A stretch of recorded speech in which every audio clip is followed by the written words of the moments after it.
ইতিহাস সাক্ষী লবণে কখনো পোকা ধরেনি, কিন্তু মিষ্টিতে প্রতিদিনই ধরে আবার পিঁপড়াও ছাড়ে না। মানুষ সোজা পথে চলতে চায় না, বাঁকা পথেই আগ্রহ বেশি। তাই তো মদ বিক্রেতাকে কোথাও যেতে হয় না, কিন্তু দুধওয়ালাকে বাজারে দাঁড়ে দাঁড়ে ঘুরতে হয়। আমরা সর্বদা দুধ বিক্রেতাকে বলে থাকি, দুধে জল মিশাননি তো? আর মানুষ মদে জল মিশে খায়। আজ পর্যন্ত মানুষকে এতটুকুই চিনলাম।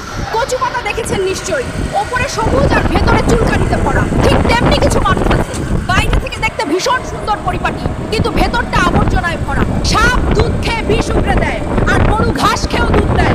সুতরাং দোষটা খাবারের নয়, পার্থক্যটা স্বভাবের।